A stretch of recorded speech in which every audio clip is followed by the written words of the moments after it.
ना हाजी ना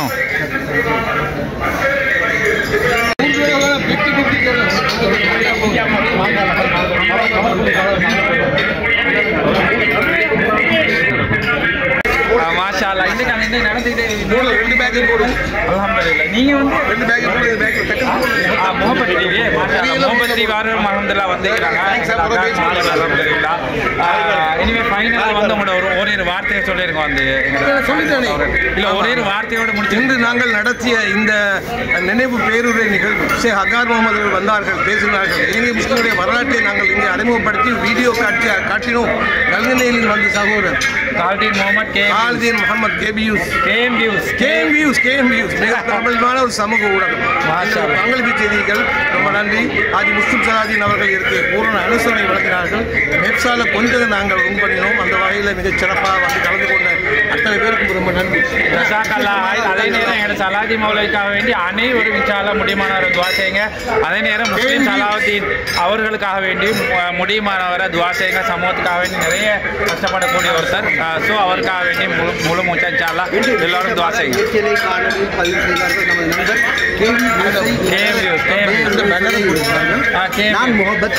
முகமது டிவி கேஎம்வியூஸ் சொல்லுங்க. கேஎம்வியூஸை வந்து எல்லோரும் சப்ஸ்கிரைப் பண்ணுங்க. அதே நேரம் அல்ஹம்துலில்லாஹ் இப்போ சிறப்பான முறையில் இந்த இஃப்தாருடைய நிகழ்வு நடந்தேறி முடிந்தது. அல்ஹம்துலில்லாஹ் ஜஸாக்கல்லாஹ். அதே நேரம் முஸ்லீம் சலாதீன் அவர்களுக்காகவும் அவர்களுடைய தகப்பனுக்காக வேண்டியும் அனைவரும் இன்ஷா அல்லாஹ் துவா செய்யுங்கள். அதே நேரம் இதுக்காக வேண்டி யார் யாரெல்லாம் முழு மூச்சாக கஷ்டப்பட்டு பாடுபட்டாங்களோ உடலாலும் பொருளாலும் யாரெல்லாம் பாடுபட்டாரோ அவர்களுக்காக வேண்டியும் அனைவருக்காக வேண்டியும் அல்லாஹ்வுக்காக வேண்டி எல்லோரும் துவா செய்யுங்க. ஜஸாக்கல்லாஹ். அஸ்ஸலாமு அலைக்கும் வரஹ்மத்துல்லாஹி வபரகாத்துஹு. அன்போடு வரவேற்றுக் கொண்டு ஒவ்வொரு மேசையை நீங்கள் நிறைத்துக் கொள்ளுங்கள். தயவுசெய்து ஒரு மேசையில் 5 பேரும் 4 பேரும் இருக்காமல் எல்லோரும் சம்பூர்ணமாக மேசைகளை நாங்கள் நிறைத்துக் கொள்வோம். இங்கு நிறைய பேர் இன்ஷா அல்லாஹ் வந்து சேர்வார்கள். நோன்பு துறக்கும் நேரத்தில் எல்லோரையும் அன்போடு நாங்கள் வரவேற்றுக் கொண்டு முஸ்லிம் கல்வி முன்னேற்ற சங்கம் இன்ஷா அல்லாஹ் எதிர்காலத்தில் சமுதாயத்தில் நல்ல மக்கள் வந்திருக்கிறார்கள். சமூக பள்ளி அலங்கரித்து மாறும் அபுல் சங்கானியர்கள் அடிக்கடி சொல்வார்கள், சீதனத்துக்காக குரல் கொடுங்கள் சொல்வார்கள். யார் பேசுகிறார்? இப்படி நிறைய பேச வேண்டும். இப்படி நேரத்தை எடுத்துக் கொள்வது நான் விரும்பவில்லை. ஷேக் அவர்களை இன்ஷா அல்லாஹ் இப்பொழுது உங்களுடைய உரைக்கு நாங்கள் தருகிறோம். நேரம் இஃப்தார் வரையில் நாங்கள் இன்ஷா அல்லாஹ் துஆவுக்கு மாத்திரம் டைம் விட்டு அவர்களுக்கு உரை நிகழ்த்து கொடுப்போம். ஜாமியா நவீனியாவுடைய தலைமத்திற்கு வருகின்ற பொழுது அதனை உருவாக்கியவர்கள் என்ன நோக்கத்துக்கு ஆரம்பித்தார்களோ அதனை இவர்கள் அடைந்து கொண்டிருக்கிறார்கள். இந்த நாட்டில் எத்தனையோ பட்டதாரிகள் முழு உலகிலும் பிரகாசிக்கிறார்கள். ஜாமியாவுடைய பட்டதாரிகள் இது போன்ற பல்கலைக்கழகம் 55 ஆண்டுகளாக இன்னும் வரவில்லை. இது வரட்டும் வளரட்டும் என்று நாங்கள் துஆ செய்து கொண்டு எதிர்காலத்தில் இப்படி ஆளுங்களை அடையாளம் கண்டு ஆண்டுதோறும் நினைவு பேர்கள் நடத்த வேண்டும் என்று அன்போடு வேண்டுகோள் கொடுத்து நான் அனைவருக்கும் நன்றி தெரிவித்து அஹமது முனவர் விடைபெறுகிறேன். ஒரு அனைத்தும் அல்லாஹ்வுக்கே அல்ஹம்துலில்லாஹ். அஸ்ஸலாமு அலைக்கும் வரஹ்மத்துல்லாஹி வபரகாத்துஹு. நிகழ்ச்சியை இதுவரை இந்த நிகழ்வின் நோக்கம் அதே போன்று இந்த நிகழ்வு ஏற்பாடு செய்யப்பட்டதற்கான காரணம் பற்றி விளக்கம் அளித்தார்கள் மிப்ஸ் அமைப்பின் தலைவரும் சிரேஷ்ட உடவியலாளரும் இலங்கை ஒளிபரப்பு கொடுத்தார்கள் முஸ்லிம் சேவையின் முன்னாள் பணிப்பாளருமாகிய அஹமது முனவர் அவர்களுக்கு நாங்கள் நன்றிகளை தெரிவித்துக் கொண்டு நிகழ்ச்சியிலே அடுத்து இடம்பெற இருக்கின்ற அம்சத்திற்கு முன்னர் இலங்கை ஒளிபரப்பு கொடுத்தான செய்தி பிரிவின் பணிப்பாளர் சகோதரர் குமுது வஜித பெரேரா அவர்கள் வரை தந்திருக்கிறார்கள். அவர்களையும் நாங்கள் நிறைவேற்றிக் கொண்டு நிகழ்ச்சிக்கு இங்கே வரை தந்திருக்கின்ற பத்தாகி அளவுக்கு அளவி கண்ணை சிட்டி ஜமீத் உலமா சார்பாக அவர்களையும் நாம் விடை கலைக்கின்றோம். ரசாம் சார் அவர்களை நாங்கள் விடைக்கு வருமாறு அழைத்துக் கொண்டு நிகழ்ச்சியிலே எங்களுடைய அழைப்பை ஏற்று நிகழ்ச்சியில் பிரதம பேச்சாளராக கலந்து கொண்டிருக்கின்ற ஜாமியா நவீனியாவினுடைய தற்போதைய முதல்வர் சமகால இலங்கையின் மிகச்சிறந்த இஸ்லாமிய சிந்தனையாளர் ஷேக் பேசி அகார் முகமது அவர்கள் இப்போது நிகழ்விலே உரையாற்றுவார்கள்.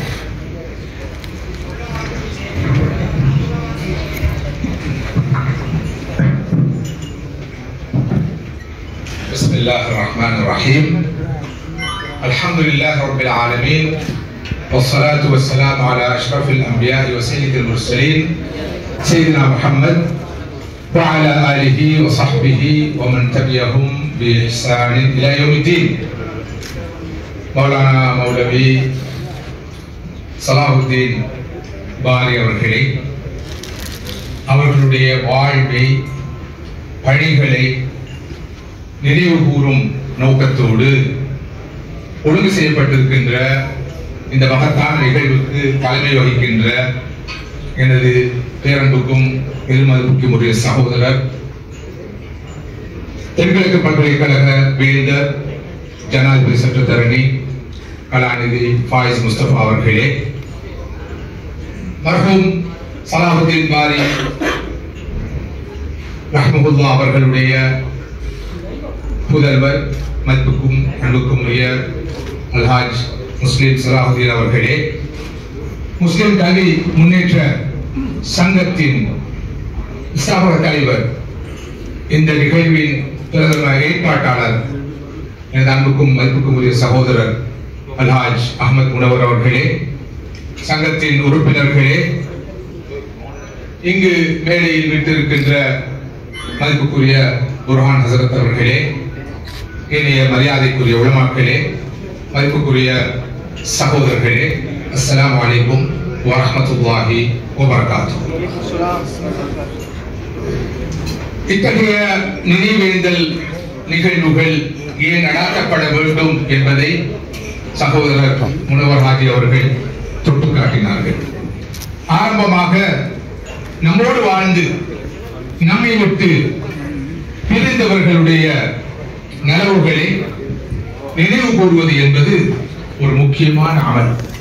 மாத்திரமல்ல, அவர்களுக்கு நாங்கள் செய்கின்ற உயர்ந்த பிரார்த்தனையாக, துஆவாகவும் அது இருக்கும். ஒரு நாள் ஒரு ஜனாசா செல்கிறது. ஸல்லல்லாஹு அலைஹி வஸல்லம் அவர்கள் அங்கே இருக்கிறார்கள். அந்த ஜனாசாவுடைய நலவுகளை மக்கள் பேசிக் கொள்கிறார்கள். இதை கேட்ட ஸல்லல்லாஹு அலைஹி வஸல்லம் அவர்கள் வஜபத் என்றார்கள். மற்றும் ஒரு ஜனாசா கடந்து சென்றது. அந்த ஜனாசாவுடைய கெடுதிகளை மக்கள் பேசிக் கொண்டிருந்தார்கள். இதை பார்த்த ஸல்லல்லாஹு அலைஹி வஸல்லம் அவர்கள் வஜபத் என்றார்கள். இதை அவதானித்துக் கொண்டிருந்த உமர் இப்னு கத்தாப் ரலியல்லாஹு அன்ஹு அவர்கள் ஸல்லல்லாஹு அலைஹி வஸல்லம் அவர்களை பார்த்து, அல்லாஹ்வின் தூதரே, முதலாவது ஜனாசா சென்ற போதும் வஜபத் என்றீர்கள், அடுத்த ஜனாசா கடந்து சென்ற வேளையிலும் வஜபத் என்றீர்கள், நீங்கள் என்ன கருதினீர்கள், சொல்ல வந்தீர்கள் என்று கேட்டபோது ஸல்லல்லாஹு அலைஹி வஸல்லம் அவர்கள் சொன்னார்கள், முதலாவது ஜனாசா கடந்து சென்ற வேளையிலே மக்கள் அவருடைய நலவுகளை சொன்னார்கள், அவருக்கு சுவர்க்கம் வாஜிபாகி விட்டது என்று நான் சொன்னேன். இரண்டாவது ஜனாசா கடந்து சென்ற போது மக்கள் அவருடைய கெடுதிகளை பேசினார்கள், அவருக்கு நரகம் வாஜிபாகி விட்டது, விதியாகி விட்டது என்று நான் சொன்னேன். இவ்வாறு சொன்ன ஸல்லல்லாஹு அலைஹி வஸல்லம் அவர்கள் அடுத்து சொன்னார்கள், அன்தும் ஷுஹதாஉல்லாஹ் ஃபில் அர்த், அன்தும் ஷுஹதாஉல்லாஹ் ஃபில் அர்த், அன்தும் ஷுஹதாஉல்லாஹ் ஃபில் அர்த். மனிதர்களே, நீங்கள் தான் இந்த பூமியிலே அல்லாஹ்விடத்தில் சாட்சி சொல்லும் சாட்சியாளர்கள். மனிதர்கள் தான் மனிதர்களை பற்றி அல்லாஹ்விடம் சாட்சி சொல்ல வேண்டும். நபி அவர்கள் 3 முறை இதனை மடக்கி மடக்கி திரும்ப திரும்ப சொன்னார்கள். இந்த வகையிலே நம்மை விட்டு பிரிந்து சென்ற நல்லடியார்களுக்காக, நல்ல மனிதர்களுக்காக, நமது பெற்றோருக்காக, உற்றார் உறவினர்களுக்காக, நண்பர்களுக்காக, அன்பர்களுக்காக, அறிஞர்களுக்காக, பெருந்தகைகளுக்காக நானும் நீங்களும் சாட்சி சொல்ல வேண்டும். அவருடைய நலவுகளை பேசுகிற அளவுக்கு அது சாட்சியாக மாறும். அந்த சாட்சியின் விளைவாக அல்லாஹ் சுப்ஹானஹு வ தஆலா அவர்களுக்கு மிக உயர்ந்த அந்தஸ்தை கொடுத்தார். அதே போல நம்மை விட்டு பிரிந்து செல்லும் நல்ல அடியார்களை, நல்ல மனிதர்களை நினைவு கூறுகின்ற அந்த பழக்கம் இஸ்லாமிய கண்ணோட்டத்திலே மிகப்பெரிய ஒரு சுன்னா. இதனை திக்ரு மஹாசினில் மௌத்தா, இறந்தவர்களுடைய நல்ல விஷயங்களை பிரஸ்தாபிப்பது, நினைவு கூறுவது, இது முக்கியமான ஒரு அமல். இந்த வகையிலே இந்த நிகழ்ச்சிக்கு பின்னால், இந்த நிகழ்வுக்கு பின்னால் மிகப்பெரிய ஒரு ஆன்மீக பின்புலம், இஸ்லாமிய பின்புலம் இருக்கிறது. ஒன்று, அவர்களுக்கு சாட்சி சொல்வது. இரண்டாவது, அவர்களுக்காக துஆ செய்வது. இதை அனைத்தை விட மற்றொரு கடப்பாடு இருக்கிறது. அதுதான் நன்றி சொல்வது. நன்மை செய்தவர்களுக்கு, நலவு செய்தவர்களுக்கு, சேவை செய்தவர்களுக்கு நன்றி சொல்கிற மிகப்பெரிய கடப்பாடு நமக்கு இருக்கு. இவற்றோடு சகோதரர்களே, மிக முக்கியமான மற்றொரு நோக்கமும் இப்படிப்பட்ட நினைவேந்தல் நிகழ்ச்சிகளுக்கு பின்னால் அல்லது நினைவு பேருரைகளுக்கு பின்னால் இருக்கிறது. அதுதான் இளம் தலைமுறையினருக்கு நமது மூதாதையர்களை, முன்னோர்களை சிறந்த ரோல் மாடல்ஸாக, சிறந்த அடையாள புருஷர்களாக அறிமுகம் செய்வது. நமது இளம் தலைமுறையினருக்கு நமது வரலாறு தெரியாது, நமது பாரம்பரியம் தெரியாது, நமது கலாச்சாரம் தெரியாது, நமது முன்னோடிகள் தெரியாது, நம் சமூகத்தை தூக்கிய மனிதர்கள் தெரியாது, நமது வேர்கள் தெரியாது, ரூட்ஸை தெரியாத, வேர்களை அறியாத நிலையில் தான் நமது தலைமுறை வாழ்ந்து கொண்டிருக்கிறது. இத்தகைய நிகழ்ச்சிகள் தான் நிச்சயமாக அவர்களுக்கு மிக சிறந்த வழிகாட்டலை கொடுக்கும் என்று நான் நினைக்கிறேன். இந்த வகையில் தான் மௌலானா மௌலவி சலாஹுத்தீன் பாரி ரஹிமஹுல்லாஹ் அவர்களை நினைவு கூறும் வகையிலே இந்த நினைவு பேருரை நிகழ்ச்சி ஒழுங்கு செய்யப்பட்டிருக்கிறது. நலீம் ஹஜ்ஜார் ரஹிமஹுல்லாஹ் அவர்களுடைய நினைவு பேருரை தொடரின் அங்குரார்ப்பண நினைவுரையை நிகழ்த்துகின்ற சந்தர்ப்பம் எனக்கு கிடைத்தது. அதனைத் தொடர்ந்து கலாநிதி ஷுக்ரி ரஹ்மத்துல்லாஹ் அவர்களது நினைவு பேருரையை நிகழ்த்துகின்ற வாய்ப்பு எனக்கு கிடைத்தது. இந்த நாடு பெற்றெடுத்த ஒரு பரோபகாரியின் நினைவு பேருரை நிகழ்த்தும் வாய்ப்பு கிடைத்தது. இந்த நாடு பெற்றெடுத்த நம் சமூகத்தின் ஒரு புலமை சொத்தான கலாநிதி ஷுக்ரி ரஹ்மத்துல்லாஹ் அவர்களுடைய நினைவு பேருரையை நிகழ்த்தும் வாய்ப்பு எனக்கு கிடைத்தது. இந்த நாடு, இந்த சமூகம் கண்ட, நமக்கு தந்த மாபெரும் ஒரு இஸ்லாமிய அறிஞரான மௌலானா மௌலவி சலாஹுத்தீன் பாரி ரஹ்மத்துல்லாஹ் அவர்களுடைய இந்த நினைவு பேருரையை நிகழ்த்துவதற்கும் எனக்கு சந்தர்ப்பம் கிடைத்திருக்கிறது.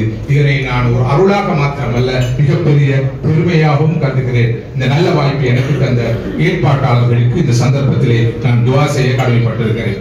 அன்புக்குரிய சகோதரர்களே, கலாநிதி மௌலானா மௌலவி சலாஹுத்தீன் பாரி ரஹ்மத்துல்லாஹ் அவர்களோடு ஓரளவு நான் பழகியிருக்கிறேன். அவர்களோடு சில நிகழ்ச்சிகளிலே நான் உள்நாட்டிலும் வெளிநாடுகளிலும் பங்கேற்றிருக்கிறேன். குறிப்பாக பல ஆண்டுகளுக்கு முன்னால் அவருடைய புதல்வர் முஸ்லிம் சலாஹுத்தீன் அவர்கள் அவர்களுடைய பிறந்த மண்ணிலே ஸ்தாபித்த, அவர்களுடைய பேரால் நிறுவி அங்குரார்ப்பணம் செய்து வைத்த நூலக திறப்பு விழாவிலே பங்கேற்கும் சந்தர்ப்பமும் எனக்கு கிடைத்தது. அங்கு உரை நிகழ்த்தும் வாய்ப்பும் எனக்கு கிடைத்தது. அந்த வகையிலே மௌலானா மௌலவி சலாஹுத்தீன் பாரி ரஹ்மத்துல்லாஹ் அவர்களை பற்றி பேசுவதற்கு ஒப்பீட்டு ரீதியில் ஓரளவு தகுதி உள்ளவனாக நான் இருக்கிறேன் என்று நம்புகிறேன். தேசத்திலும் சர்வதேசத்திலும் அறியப்பட்ட மிகப்பெரிய ஒரு ஆளுமையாக அவர் இருந்தார். அத்தகைய ஒரு ஆளுமையை நினைவு கூறுவது நமது தார்மீக கடமை என்று சொன்னால் அது மிகையாக மாட்டார். மதிப்புக்குரிய சகோதரர்களே, அவர் ஒரு அற்புதமான மனிதர். அவருடைய பங்களிப்புகள் பன்முகப்பட்டவை. அவர் ஒரு மல்டி டைமென்ஷனல் பர்சனாலிட்டி. அவர் ஒரு பன்முக ஆளுமை. ஆரம்பமாக அந்த காலத்திலே அறிஞர்கள், உலமாக்கள் குறைவாக இருந்த காலத்திலே, திறமைகளும் ஆற்றல்களும் குறைவாக பெற்ற மனிதர்கள் வாழ்ந்த காலத்திலே மௌலானா மௌலவி சலாஹுத்தீன் பாரி அவர்கள் மொழி புலமை பெற்றவராக இருந்தார். மல்டிலிங்குவல் ஸ்காலராக என்று அவர் விளங்கினார். தமிழ் மொழியில் அவருக்கு புலமை இருந்தது, சிங்கள மொழியில் அவருக்கு தேர்ச்சி இருந்தது, ஆங்கில மொழியிலே பரிச்சயம் இருந்தது. நிச்சயமாக அரபு மொழியையும் அவர் நன்கு கற்றிருந்தார். வெறுமனே மொழி புலமை மாத்திரமல்ல, நல்ல நாவன்மை மிக்க ஒரு பேச்சாளராக அவர் விளங்கினார். எலக்ட்ரோவர்ட் ஸ்பீக்கர், ஒரு பப்ளிக் ஒரேட்டர். அந்த காலத்திலேயே மிக பிரபலமான ஒரு பேச்சாளராக, மிக பிரபலமான நாவன்மை மிக்க ஒரு உரையாளராக, விரிவுரையாளராக அவர் விளங்கினார். இவற்றோடு அவர் உலக புகழ் பெற்ற ஒரு ஹதீபாக இருந்தவை பலருக்கு தெரிந்திருக்கும். ஆயிரக்கணக்கான ஹுதுபாக்களை 5 தசாப்த காலத்துக்கு மேலாக அவர் நிகழ்த்தி இருக்கிறார் என்பது இங்கே இருந்து குறிப்பிடப்பட வேண்டிய ஒரு விஷயம். உலகிலே பல நாடுகளுக்கு அவர் சென்று சொற்பொழிவுகள், விரிவுரைகள், ஹுதுபாக்கள் என்று பல்வேறு நிகழ்ச்சிகளிலே பங்கேற்று தனது சமய சன்மார்க்க பணியை வெற்றிகரமாக செய்து வந்திருக்கிறார். இந்த காலத்திலே நிறைய உலமாக்கள் இருக்கிறார்கள், அறிஞர்கள் இருக்கிறார்கள். ஆனால் அவர் வாழ்ந்த காலம் இந்த அளவு தூரம் அறிஞர்கள், புத்திஜீவிகள் இருந்த காலம் அல்ல. அத்தகைய ஒரு காலத்திலே மிகப்பெரிய ஒரு இடைவெளியை அவர்கள் நிரப்பினார்கள். நாடு நாடாக சென்று தனது சன்மார்க்க பணியை அவர்கள் முன்னெடுத்தார்கள். எனவேதான் இவர்களுக்கு பூலோகம் சுற்றும் இஸ்லாமிய ஸ்தானிகள் என்ற ஒரு பட்ட பெயர் அந்த காலத்திலே சூட்டப்பட்டது. பூலோகம் சுற்றும் இஸ்லாமிய ஸ்தானிகள் என்று. இது போக ஞானத்தேடி, தாஜுல் உலமா, நடமாடும் சர்வகலாசாலை என்றெல்லாம் அந்த காலத்து மக்கள் அவரை கௌரவித்து பாராட்டி அவருக்கு பல பட்டங்களை சூட்டினார்கள். India, Malaysia, Singapore, Bangkok, Hong Kong, ஐக்கிய ராஜ்யம், யூகே, அமெரிக்கா, பிரான்ஸ் என்று பல நாடுகளுக்கும் அந்த காலத்திலே சென்று மார்க்கப்படியில் ஈடுபட்டார். இன்று கடந்த ஒரு 15-20 ஆண்டுகளாக இளம் உலமாக்கள், இப்போதைய தலைமுறையை சேர்ந்த அறிஞர்கள் உலகளாவிய ரீதியிலே பல நாடுகளுக்கும் சென்று தௌவா பணி ஈடுபடுகிறார்கள். ஆனால் அந்த காலத்தில் விரலிட்டு எண்ணக்கூடியவர்கள் கூட இருக்கவில்லை. ஒரு தனி மனிதனாக நின்று இத்தகைய ஒரு மகத்தான பணியை அவர் செய்திருக்கிறார். எந்த நாட்டுக்கு போனாலும் இந்த காலத்திலே இலங்கை சேர்ந்தவர் என்று கண்டுவிட்டால் போதும் கண்டி மௌலானாவை தெரியுமா என்று கேட்பார்கள். நானும் ஒரு 35 ஆண்டுகளுக்கு முன்னரேயே ஓரளவு சில பல நாடுகளுக்கு போய் வந்திருக்கிறேன். மலேசியாவுக்கு போனால், சிங்கப்பூருக்கு போனால், நீங்கள் இலங்கையிலிருந்து வந்திருக்கிறீர்கள், கண்டி மௌலானாவை தெரியுமா என்று கேட்பார்கள். அந்த அளவுக்கு மாஷா அல்லாஹ் அந்த காலத்திலேயே அவர்கள் புகழ்பெற்ற ஒரு அறிஞராக இருந்தார்கள். ஒரு பக்கம் அவர்களுக்கு மொழி புலமை இருந்தது, மறுபக்கம் நாவன்மை இருந்தது, இன்னொரு பக்கம் அவர்கள் ஒரு எழுத்தாளராக இருந்தார்கள். ஒரு ஆளில் அந்த காலத்திலே ஒரு எழுத்தாளராக இருப்பது என்பது சாமானியமான விஷயம் அல்ல. 1950களிலேயே அவர்கள் எழுத ஆரம்பித்து விட்டார்கள். பத்திரிகைகளுக்கு கட்டுரை எழுதுவார்கள், சஞ்சிகளுக்கு கட்டுரை எழுதுவார்கள். 200க்கும் மேற்பட்ட சிறு நூல்களை அவர்கள் எழுதினார்கள். அந்த நூல்கள் லட்சம் பிரதிகள் அச்சிடப்பட்டு உலகில் பல நாடுகளிலே பகிரப்பட்டிருக்கின்றன. தமிழ், ஆங்கிலம், சிங்களம் ஆகிய 3 மொழிகளிலும் அவருடைய நூல்கள் வெளிவந்திருக்கின்றன. அந்த நூல்களுடைய தொகுப்புதான் இங்கே கௌரவ ஃபாயிஸ் முஸ்தபா அவர்கள் குறிப்பிட்ட அந்த பிக் புக் அல்லது மகாபுத்தர், தமிழிலே தொகுப்புகளின் தொகுப்பு என்ற பெயரிலே அந்த புத்தகம் வெளியிடப்பட்டது. அது மாத்திரமல்ல, அவர் ஒரு முற்போக்கான மனிதர், தூரநோக்கூடிய மனிதர், புரட்சிகரமான ஒரு மனிதர் என்று அவர்கள் வர்ணித்தால் வெளியாக மாட்டார். அந்த காலத்திலே நூல்களை எழுதினார், நூல்களை வெளியிட்டார். நூல்களை வெளியிடுவதற்காக ஒரு பதிப்பகத்தை அமைத்தார். தனது மூத்த மகள் என்று நினைக்கிறேன், அல்லது மகள் என்று நினைக்கிறேன், ஷிஃபா பப்ளிகேஷன் என்ற பெயரிலே அந்த காலத்திலேயே ஒரு வெளியீட்டு பணியகத்தை, பதிப்பகத்தை உருவாக்கிய பெருமைக்குரிய ஒரு ஆளும் சலாஹுதீன் ஹஸரத் அவர்கள். இன்று இது ஒரு பெரிய விவகாரம் அல்ல. அன்றைய காலத்திலே அவர் செய்தது மிகப்பெரிய சாதனையாக பார்க்கப்படுவது. அனைத்தோடும் அவர் ஒரு ஆசிரியராக, ஒரு முன்மாதிரியான ஆசிரியர். அவர் சுமார் 30 ஆண்டுகள் இலங்கை அரச பாடசாலைகளிலே அவர் அரபு இஸ்லாம் ஆசிரியராக கடமையாற்றியிருக்கிறார். ஒரு மாணவ பரம்பரை உருவாக்கி இருக்கிறார். சென்ட் போல்ஸ் போன்ற முஸ்லிம் அல்லாத பாடசாலையில் கூட அவர் இஸ்லாம் பாட ஆசிரியராக கடமையாற்றியிருக்கிறார். இதற்கு நான் மிகவும் பெருமைப்படுகிறேன். ஏன் தெரியுமா? நானும் கடந்த ஒரு 40 ஆண்டுகளுக்கு மேலாக, 4 தசாப்த காலங்களுக்கு மேலாக ஒரு ஆசிரியராக இருப்போம். ஜாமியா நதீமியா என்ற கலாபீடத்திலே கடந்த 48 ஆண்டுகளாக இருந்து 41 ஆண்டுகள் அங்கே ஒரு ஆசிரியராக கடமையாற்றியவன் என்ற வகையில் நான் உண்மையிலே சலாஹுதீன் ஹஸரத் அவர்கள் 30 ஆண்டுகளுக்கு மேலாக ஒரு ஆசிரியராக இருந்ததை பெருமைப்படுகிறேன். ஸல்லல்லாஹு அலைஹி வஸல்லம் அவர்கள் அதை சொல்லி பெருமைப்பட்டிருக்கிறார்கள். இன்னமா பஸ்து முஅல்லிமன், நான் இந்த உலகத்துக்கு ஒரு ஆசிரியனாகவே அனுப்பப்பட்டிருக்கிறேன் என்று சொல்லி பெருமைப்பட்டார்கள் ஸல்லல்லாஹு அலைஹி வஸல்லம். நான் நினைக்கிறேன் உலகத்தில் இருக்கிற எல்லா துறைகளிலும் மிகவும் பெருமதியான ஒரு துறைதான் ஆசிரியம். ஆசிரியர் தொழில் அல்ல, அது ஒரு ப்ரொஃபஷன் அல்ல, அது ஒரு மிஷன், அது ஒரு நோபல் மிஷன். அந்த நோபல் மிஷனில் இருந்தவர் தான் மௌலானா மௌலவி சலாஹுத்தீன் பாரி ரஹ்மத்துல்லாஹி அவர்கள். அனைத்தை விட மிக முக்கியமான ஒரு செய்தியை நான் இங்கு பகிர்ந்து கொள்ள வேண்டும். அவர்களுக்கு அந்த காலத்திலேயே பரவலான சமூக அங்கீகாரம் இருந்தது, சோசியல் ரெகக்னிஷன். நிறைய அறிஞர்கள் இருந்திருக்கிறார்கள், இப்போது இருக்கிறார்கள். அவர்களுக்கு எல்லாம் எந்த அளவு தூரம் மொத்தமான முழுமையான சமூக அங்கீகாரம் இருக்கிறது என்பது ஒரு கேள்வி. ஆனால் மௌலானா சலாஹுத்தீன் பாரி ரஹ்மத்துல்லாஹி அவர்களுக்கு சமூக மட்டத்திலும் சரி, தேசிய மட்டத்திலும் சரி, சர்வதேச மட்டத்திலும் சரி மிகப்பெரிய ஒரு அங்கீகாரம் இருந்தது. இலங்கையில் சாக் மாநாடு நடந்த போது, சாக் கான்ஃபரன்ஸ் நடந்த போது, இலங்கை முஸ்லிம்கள் சார்பில், உலமாக்கள் சார்பிலே கலந்து கொண்ட ஒரே ஒரு மனிதராக மௌலானா அவர்கள் தான் இருந்தார்கள். விக்டோரியா அணைக்கட்டு திறப்பு விழாவின் போது இலங்கை முஸ்லிம் சமூகத்தின் சார்பிலும் உலமாக்கள் சார்பிலும் பங்கேற்று அங்கு உரை நிகழ்த்தி பிரார்த்தனை செய்தவர்கள் மௌலானா சலாஹுத்தீன் ரஹ்மத்துல்லாஹி அவர்கள் தான். அந்த காலத்திலே எல்லா ராஜாங்க நிகழ்வுகளிலும் சலாஹுத்தீன் ஹஸரத் அவர்கள் தான் முஸ்லிம் சமூகத்தின் சார்பிலே பங்கேற்பார்கள். அவர்கள் வாழும் காலம் எல்லாம் கண்டி மாநகரத்துக்கு மிகப்பெரிய தலைமைத்துவத்தை வழங்கினார்கள். ஜமீயத்துல் உலமாவாக இருக்கட்டும், இது எல்லா அமைப்புகளும் சலாஹுத்தீன் ஹஸரத் அவர்களுடைய தலைமைத்துவத்தின் கீழ் தான் இயங்கியது. ஒரு தந்தை தனையன் உறவு நமக்கும் சலாஹுத்தீன் ஹஸரத் அவர்களுக்கு இடையே இருந்ததாக கண்டி உலமாக்கள் என்றும் சொல்கிறார்கள். அவர்கள் எங்களுக்கு ஒரு தந்தையை போல் இருந்தார்கள். அப்படித்தான் நம்மை வழிநடாத்தினார்கள். அவர்களுடைய இழப்பு என்பது குறிப்பாக சிறப்பாக கண்டி பிரதேசத்துக்கு மிகப்பெரிய இழப்பு. நிரப்பப்பட முடியாத இடைவெளி. ஃபஸூர் ரஹ்மான் ஹஸரத் அவர்கள் சொன்னார்கள், இன்று வரை அவர்களுடைய அந்த இடம் எவராலும் நிரப்பப்படவில்லை. இதே கருத்தை ஹனஃபி பள்ளிவாசலுடைய இமாமாக இருக்கிற ஃபாயிஸ் மௌலவி அவர்கள் பகிர்ந்து கொண்டார்கள். இது அனைத்துக்கும் மேலாக சகோதரர்கள் இன்னொரு விஷயத்துக்கும் அவர்கள் முன்னோடியாக இருந்தார்கள். அதுதான் சமூக நல்லிணக்கம். இன்று பறக்க பேசப்படுகிற இந்த ஹார்மனி, பீஸ்ஃபுல் கோஎக்ஸிஸ்டன்ஸ் அல்லது சோசியல் கொஹேஷன் அண்மை காலமாக பயந்தும் பயப்படாமலும் விரும்பியும் விரும்பாமலும் எல்லோரும் பேசும் தீமாக பொருளாக மாறி இருக்கிறது இன்று. இதெல்லாம் ரியாக்ஷன். ஆனால் மௌலானா மௌலவி சலாவுதீன் ஹஸரத் அவர்கள் அன்றே ப்ரோஆக்டிவாக சமூக நல்லிணக்கத்துக்காக தூய்மையாக பாடுபட்டார்கள் என்பதற்கு தாராளமாக சான்றாதாரங்கள் இருக்கின்றன.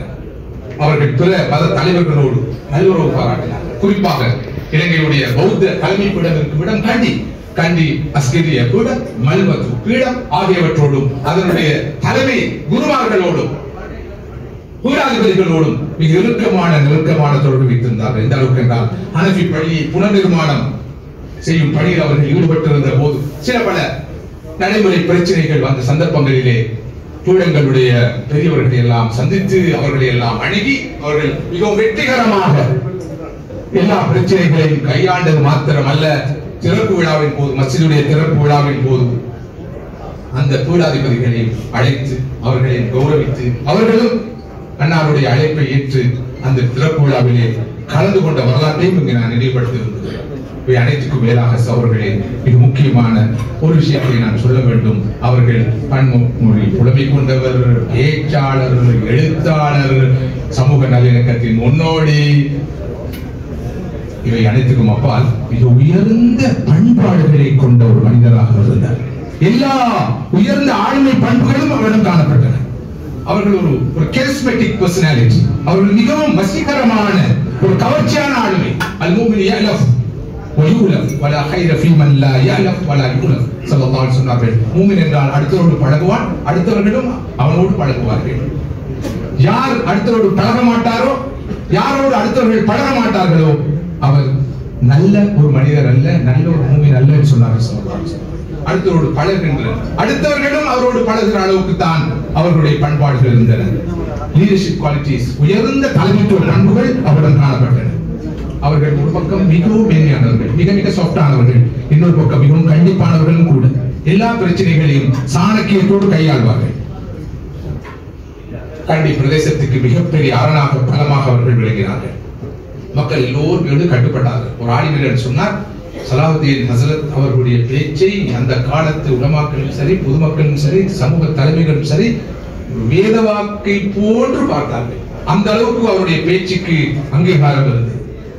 ஆனால் அன்று ஒரு ஆலிமாக, சாதாரண மௌலவியாக இருந்த போதிலும் அவர்கள் இந்த அளவு பெரிய ஆளுமையாக மாறியதற்கு பின்னால் அவர்களிடம் இருந்த சில பழக்க வழக்கங்கள் முக்கியமான காரணம். குறிப்பாக வாசிப்பு பழக்கம் இன்று கூட பலரிடம் இல்லை. நிறைய பேரிடம் இல்லாத ஒரு விஷயம். நான் அந்த பெயர்கள் யாருன்னு சொல்லவில்லை. வாசிப்பு பழக்கம், ரீடிங் ஹேபிட் ரொம்ப குறைவு. வாசிக்க வேண்டியவர்களும் வாசிப்பதில்லை. இப்படிப்பட்ட ஒரு நிலை இன்று கூட நிலவுகிறது. ஆனால் ஹஸரத் அவர்களுடைய ஹொபியாக, பொழுதுபோக்காக வாசித்திருந்தது. தினசரி பத்திரிகைகளை வாசிப்பார்கள், சஞ்சிகைகளை வாசிப்பார்கள். அந்த காலத்தில் அந்த கான்டெக்ஸ்டுக்கு போய் இதை நீங்கள் பார்க்க வேண்டும். புத்தகங்களை வாசிப்பார்கள். வீட்டிலே ஒரு நூலகம் இருந்தது. ஹனஃபி மஸ்ஜிதிலே ஒரு நூலகம் வைத்திருந்தார்கள். அங்கே பொது நூலகம் ஒன்று இருந்தது. அவர்களுக்கு என்று ஒரு தனியான பிரத்யேக நூலகம் இருந்தது.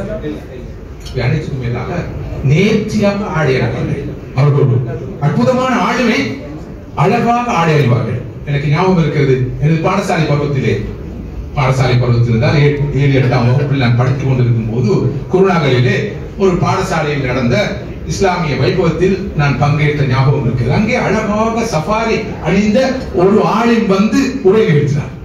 எனக்கு நீண்ட காலத்துக்கு பிறகுதான் தெரியும் அவ்வாறு அங்கு வந்தவர் சலாவுதீன் ஹஸரத் அவர்கள்.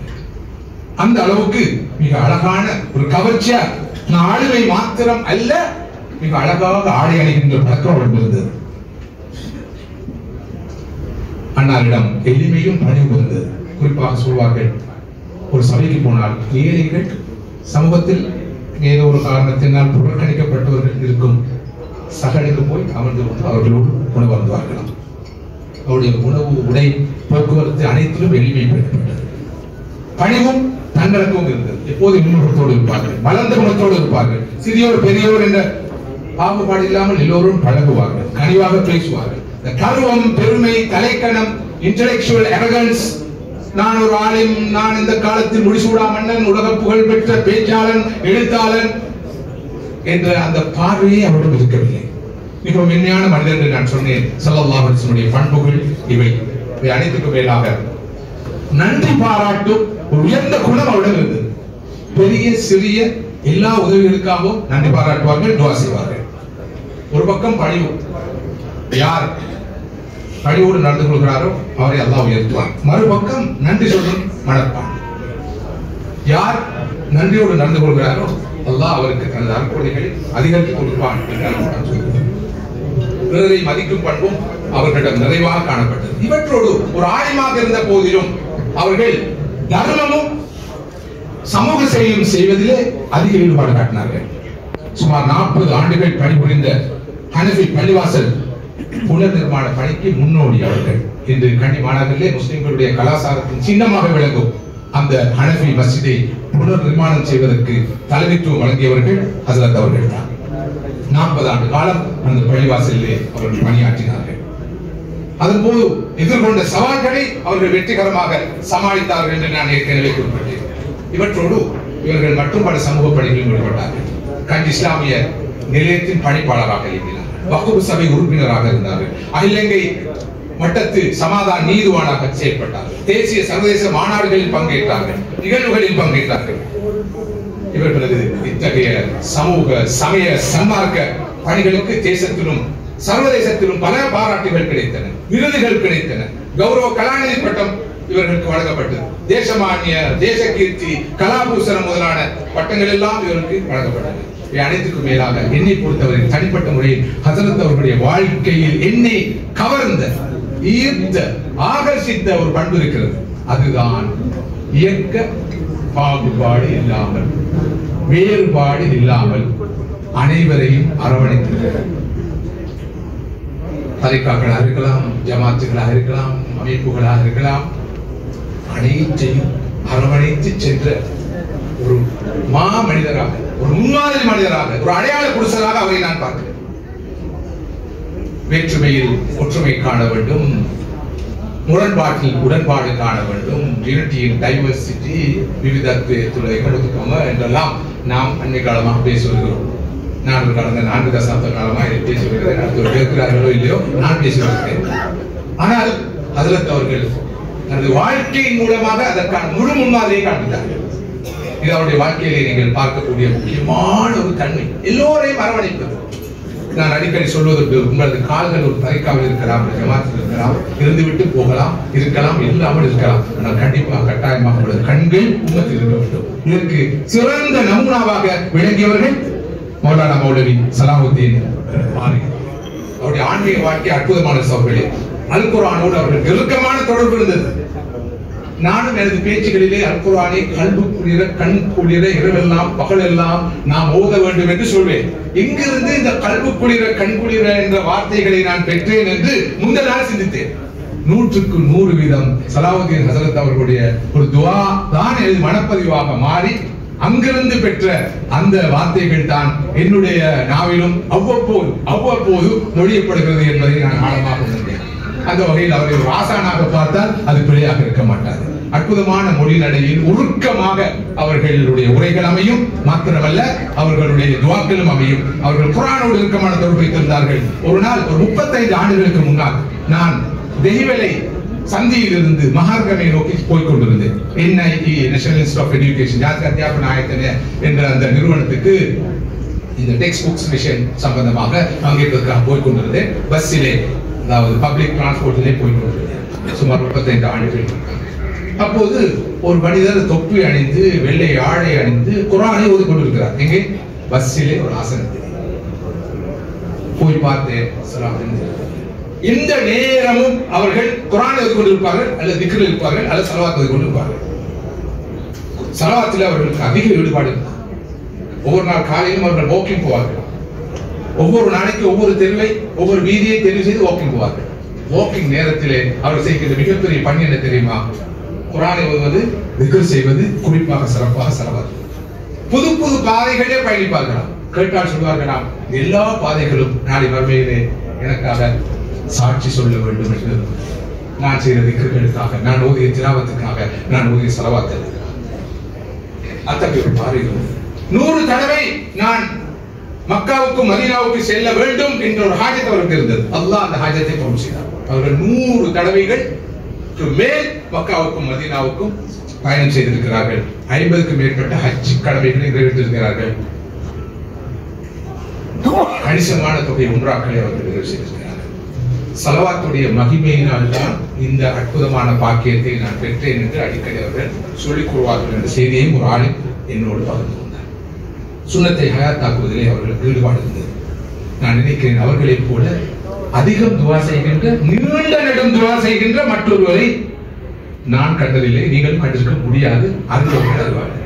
இந்த அளவுக்கு என்றால் ஃபத்தாஹியா மதரசாவுடைய ஒரு பட்டமளிப்பு விழாவுக்கு பல ஆண்டுகளுக்கு முன்னால் நான் போயிருந்தேன். பட்டமளிப்பு விழா நிறைய பெறும் நேரம், கடுமையான பசி, மகள் போசன வேலை, ஹஸரத் அவர்களுக்கு துவா ஓத சந்தர்ப்பம் வழங்கப்பட்டது. 1 மணி நேரம் துவா ஓதினார். 1 மணி நேரம். அங்கே தேவபந்திலே இருந்து ஒரு ஆலிம் வந்திருந்தாராம். நேற்று தான் அந்த ஆலிமிடம் மற்றொரு ஆலிமிடம் சொன்னார். இந்த தேவபந்து ஆலிம் வந்து சொன்னாராம், இப்படி ஒரு நீண்ட துவாவை எனது வாழ்க்கையில் எங்குமே நான் கேட்டதும் இல்லை, பார்த்ததும் இல்லை, அப்படியான மஜ்லிஸில் அமர்ந்ததும் இல்லை. அந்த அளவுக்கு துவாவிலே அவர்களுக்கு ஈடுபாடு இருந்தது. அல்லாஹ் அவருடைய துவாக்களை ஏற்று கபூல் செய்ய வேண்டும். அன்புக்குரிய சகோதரர்களே, பெரியவர்களே, உண்மையிலே ஞாபகப்படுத்தப்பட வேண்டிய, பாராட்டப்பட வேண்டிய, நன்றி சொல்லப்பட வேண்டிய, நினைவு கூறப்பட வேண்டிய ஒரு மாமனிதருக்கு தான் இந்த புனிதமான ரமதான் மாதத்திலே, இந்த புனிதமான இஃப்தாருடைய வேளையிலே இந்த நிகழ்வு ஏற்பாடு செய்யப்பட்டிருக்கிறது என்பதை பார்த்து நான் அதிகம் சந்தோஷப்படுகிறேன், பேருவகை கொள்கிறேன்.